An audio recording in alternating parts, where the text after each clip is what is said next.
السلام سیدہ بنت رسول، السلام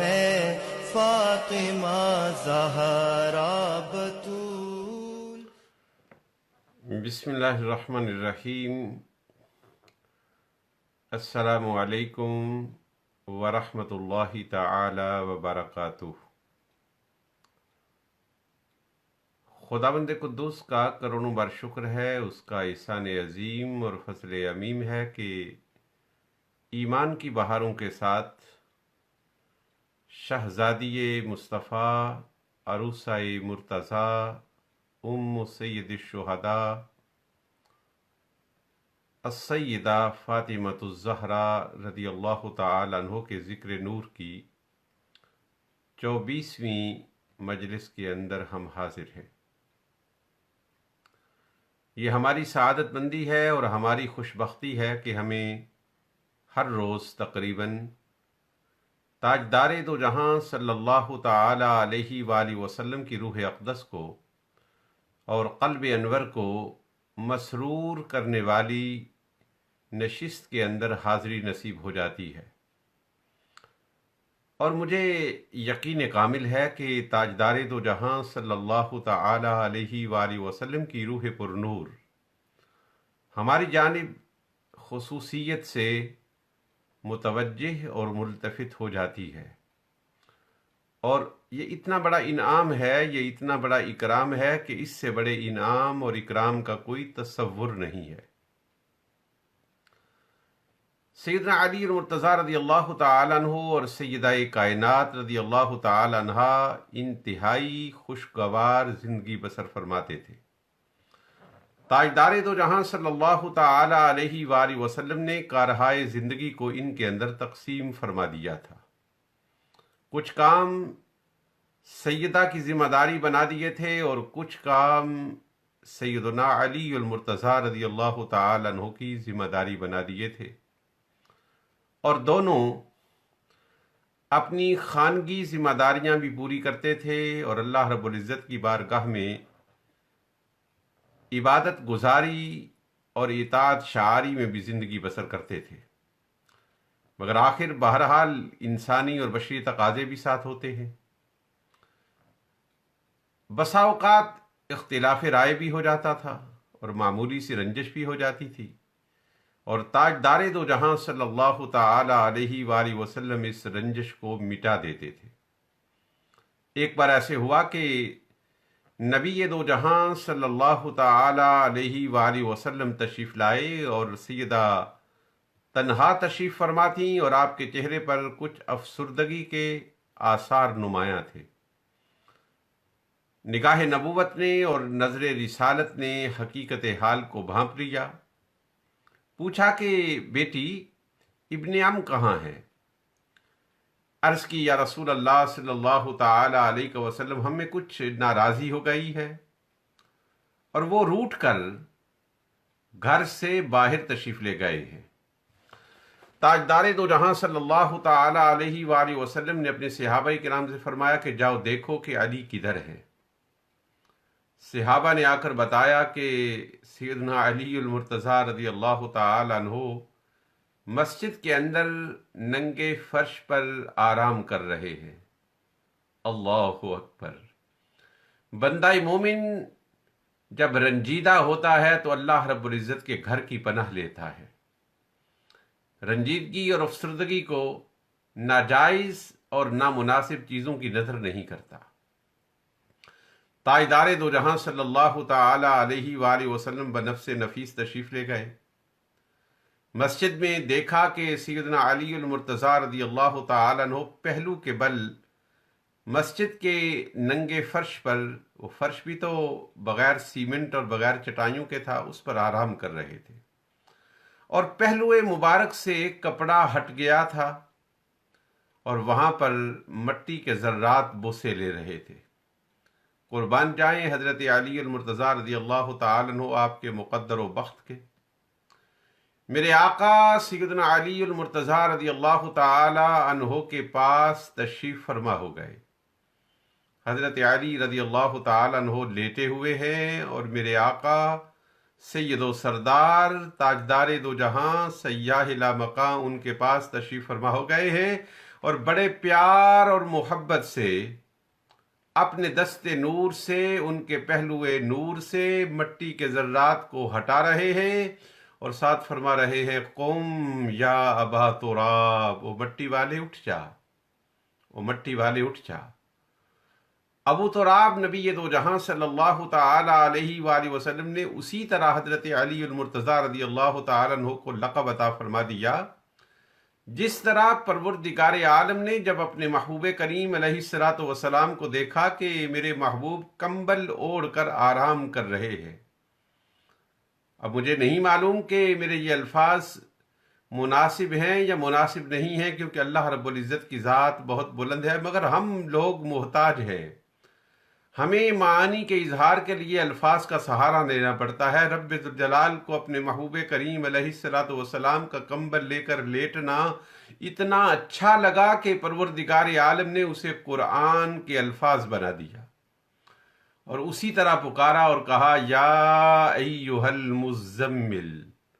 او چادر لے کر، چادر اوڑھ کر سونے والے۔ یہ محبت کا ایک انداز ہوتا ہے اور محبت کا ایک طریق ہوتا ہے کہ محبوب جس کیفیت میں ہو اسی کیفیت سے اس کو پکارا جائے۔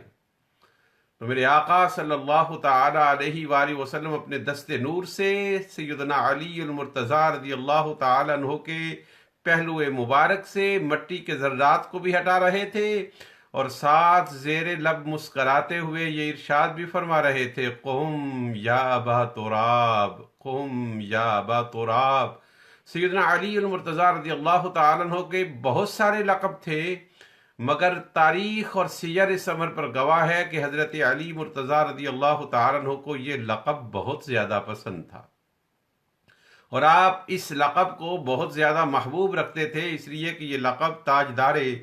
دو جہاں صلی اللہ علیہ وآلہ وسلم کا صرف عطا کردہ ہی نہیں تھا، بلکہ اس لقب کے اندر یہ دلالت موجود تھی کہ تاجدار دو جہاں صلی اللہ علیہ وآلہ وسلم حضرت علی المرتضیٰ رضی اللہ تعالی عنہ سے بڑا پیار کرتے ہیں، اور آقا دو جہاں صلی اللہ علیہ وآلہ وسلم کے قلب انور میں آپ کے لیے بڑی شفقتیں، عنایتیں اور محبتیں ہیں۔ ایک اور موقع پر بھی یوں شکر رنجی ہو گئی اور اختلاف رائے ہو گیا۔ سیدہ کائنات تاجدار دو جہاں صلی اللہ علیہ وآلہ وسلم کے پاس شکایت لے کر چلی گئی، اور دبے پاؤں حضرت علی المرتضیٰ رضی اللہ تعالیٰ عنہ بھی پہنچ گئے۔ سیدہ کائنات ابھی کہہ رہی ہوں گی کہ حضرت علی المرتضیٰ رضی اللہ تعالیٰ عنہ بھی اس بارگاہ نور میں پہنچے۔ تاجدار دو جہاں صلی اللہ علیہ وآلہ وسلم نے فرمایا بیٹی ایسے بھی خامند ہوتے ہیں، کہ دیکھو کس طرح خاموشی سے آپ کے پیچھے چلے آئے۔ اور پھر نبی دو جہاں صلی اللہ علیہ وآلہ وسلم نے، اس پیکر رحمت نے، اس مجسمہ شفقت نے، اس منبع علم و حکمت نے، اس سرچشمہ نور نے اپنی صاحبزادی کو ایک تلقین کی جو اس امت کی ہر بیٹی کے لیے تلقین ہے، اور اگر اس تلقین کو قبول کر لیا جائے تو گھر جنت بن سکتا ہے۔ آئیے اپنے گھروں کو جنت بنائیں، اور نبی دو جہاں صلی اللہ علیہ وآلہ وسلم کے اس فرمان نور کو اپنی زندگی کے قالب کے اندر اتار لیں۔ میرے آقا صلی اللہ علیہ وآلہ وسلم نے فرمایا کہ بیٹی کوئی ایسا خامد نہیں ہوتا جو بیوی کی ہر بات کو بغیر تأمل کے مان لے، اور بیوی کی ہر رائے سے وہ اختلاف نہ کرے بلکہ اتفاق کر لے۔ اختلاف رائے ہو جاتا ہے۔ سیدہ رضی اللہ تعالی عنہ نے عرض کی ابا جان آج کے بعد میرا کوئی ایسا کام نہیں ہوگا جو سیدنا علی المرتضیٰ رضی اللہ تعالی عنہ کو بھلا نہ لگے۔ اور پھر زندگی گزاری، مگر زندگی وہ پھول جیسی تھی، وہ کلی جیسی تھی، اس کے اندر مسکراہٹیں تھیں، اس کے اندر احترام تھا، اس کے اندر ادب تھا، اس کے اندر شفقتیں تھیں، اس کے اندر عنایتیں تھیں، اس کے اندر زہد تھا، اس کے اندر تقویٰ تھا، اور اس کے اندر پرہیزگاری تھی۔ چشم کائنات نے ایسے گھرانے بہت زیادہ نہیں دیکھے کہ جن گھرانوں میں ہر طرف سے نور کی برسات ہو رہی ہو اور نور کی بارشیں ہو رہی ہو۔ ایک بار ابو جہل کے بھائی نے تاجدار دو جہاں صلی اللہ علیہ وآلہ وسلم کے دشمن ابو جہل کی بیٹی کے سو حضرت علی المرتضیٰ رضی اللہ تعالی عنہ کو نکاح کرنے کی ترغیب دی۔ ان کا نام غورہ تھا۔ سیدنا علی المرتضیٰ رضی اللہ تعالی عنہ اس لیے تیار ہو گئے، اور یہ تیاری کوئی معیوب چیز نہیں تھی کہ قرآن پاک کے حکم کے مطابق مرد کو 4 بیویوں سے نکاح کرنے کی اجازت ہے، 4 عورتوں سے نکاح کرنے کی اجازت ہے۔ سیدنا علی المرتضیٰ رضی اللہ تعالیٰ عنہ کا دل اس جانب مائل ہوا، اور ابو جہل کے لوگ سیدنا علی المرتضیٰ رضی اللہ تعالیٰ عنہ کے پاس رشتہ ازدواج کے حوالے سے حاضر ہوئے۔ تاجدار دو جہاں صلی اللہ علیہ وآلہ وسلم کو خبر ہوئی تو میرے آقا افسردہ ہو گئے، ممبر منگوایا اور اس پر تشریف فرما ہو گئے، اور فرمایا کہ میں اللہ کے حلال کو حرام نہیں کرتا اور نہ اللہ کے حرام کو حلال کرتا ہوں، مگر میری یہ بات سن لو کہ اللہ کے نبی کی بیٹی اور اللہ کے دشمن کی بیٹی ایک شخص کے نکاح کے اندر جمع نہیں ہو سکتی۔ اور پھر میرے آقا صلی اللہ علیہ وآلہ وسلم نے فرمایا فاطمہ تو بدعۃ منی، فاطمہ میرے بدن کا ٹکڑا ہے، جس نے اس کو غضبناک کیا اس نے مجھے غضبناک کیا، اور جس نے مجھے غضبناک کیا اس نے اللہ تعالیٰ کو غضبناک کیا۔ سیدنا علی المرتضیٰ رضی اللہ تعالیٰ عنہ نے فوراً اپنے ارادے کو تبدیل فرما دیا، اور جب تک سیدہ آپ کی رفیقہ حیات آپ کی زندگی میں موجود رہیں، ان کے وصال تک سیدنا علی المرتضیٰ رضی اللہ تعالیٰ عنہ نے کسی اور خاتون سے نکاح نہیں کیا۔ اسی طرح ایک بار روایت ہے کہ نبی دو جہاں صلی اللہ تعالی علیہ وآلہ وسلم کو یہ خبر پہنچی کہ حضرت علی المرتضیٰ رضی اللہ تعالی عنہ اور آپ کی لخت جگر نور نظر کے درمیان کچھ اختلاف رائے ہو گیا ہے، جس کی وجہ سے روٹھ گئے ہیں۔ میرے آقا بڑے رنجیدگی میں اور بڑی افسردگی میں اور پرمشتگی میں گھر داخل ہوئے، اور دونوں کے درمیان صلح کر دی، اور چہرہ مصطفیٰ علیہ التحیۃ وثنا گل گلاب کی طرح کھل اٹھا۔ تاجدار دو جہاں صلی اللہ علیہ وآلہ وسلم اسی خوشی کے عالم میں گھر سے باہر تشریف لائے۔ صحابہ کرام نے عرض کی، یا رسول اللہ صلی اللہ تعالی علیہ وسلم، ہم نے آپ کے چہرہ انور کی تلاوت کی تھی جب آپ گھر کے اندر داخل ہوئے تھے تو آپ پریشان تھے، اور اب جب گھر سے باہر تشریف لائے ہیں تو بڑے آپ کھل کھلائے ہوئے ہیں۔ تاجدار دو جہاں صلی اللہ علیہ وآلہ وسلم نے فرمایا، میں اس دنیا کے 2 بہترین لوگوں کے درمیان صلح کر دی ہے۔ رنجشیں ہو جاتی ہیں، اختلاف ہو جاتا ہے، مگر اختلاف کو طوالت نہیں دینی چاہیے، اور عنایت اور شفقت کے جذبات کو ابھارتے ہوئے جلد ہی صلح کر لینی چاہیے۔ یہ سیدہ کائنات کی زندگی کا نور تھا، اور اس نور کا خلاصہ یہ ہے کہ بیوی کو اپنے خامند کی رائے کا احترام کرنا چاہیے، اور خامند کو بھی اپنی بیوی کا اکرام کرنا چاہیے۔ یہ باہمی محبتوں کے رشتے ہوتے ہیں، یہ باہمی اکرام کے رشتے ہوتے ہیں۔ میاں اور بیوی کا رشتہ دونوں طرف سے احساس کا رشتہ ہوتا ہے، احساس کے اندر بڑی قوت ہے، اور اگر اختلاف رائے ہو جائے تو غصے کا اور غضب کا اظہار نہ کریں۔ اگر آپ کا اپنا کوئی ارادہ، اپنا میلان، اپنا رجحان ہے تو آپ کی بیوی کا بھی رجحان و میلان ہو سکتا ہے۔ اگر وہ آپ کا احترام کرتی ہے تو آپ بھی اس کا احترام کریں، اور اگر آپ اس کا احترام کرتے ہیں تو وہ بھی آپ کا احترام کرے۔ جب دونوں کے درمیان احترام کی فضا ہوگی، جانثاری کی فضا ہوگی، ایک دوسرے کے لیے ایثار کی فضا ہوگی، تو پھر تو ڈھونڈ فلک پر باغ ارم،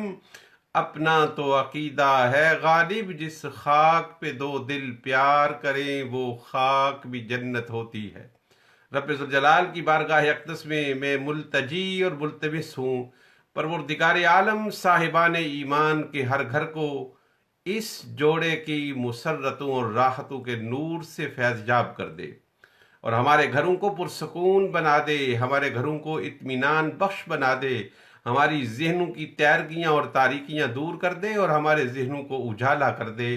لی خمسۃ اطفی بہا حر الوباء الخاتمہ، المصطفیٰ والمرتضیٰ وابناہما والفاطمہ۔ یا رب بالمصطفیٰ بلغ مقاصدنا واغفر لنا ما مضى یا واسع الکرم۔ یا رب جمعا طلبنا منك مغفرة وحسن خاتمة یا مبدی النسم۔ یا رب العالمین تیرے پیارے محبوب کریم علیہ الصلوۃ والسلام کے لخت جگر اور حیدر کرار شیر غفار مشکل کشا مولا علی رضی اللہ تعالیٰ عنہ کی حیات پر نور کی ضیاؤں سے ایک شمع ہمیں بھی عطا ہو جائے اور وقت رخصت کلمہ شہادت کی تلاوت اور چہرہ مصطفیٰ کی زیارت نصیب ہو جائے۔ اللہم ارزقنا حبک و حب حبیبک المصطفیٰ وانت ذو الفضل العظیم۔ اللہم حسن مقاصدنا فی الدین والدنیا والآخرہ یا رب بالمصطفیٰ بلغ مقاصدنا واغفر لنا ما مضى یا واسع الکرم صلی اللہ تعالی علی حبیبہ محمد وعلی آلہ واصحابہ اجمعین آمین برحمتک یا ارحم الراحمین صلی اللہ تعالی علی حبیبہ محمد وآلہ واصحابہ اجمعین آمین برحمتک یا ارحم الراحمین۔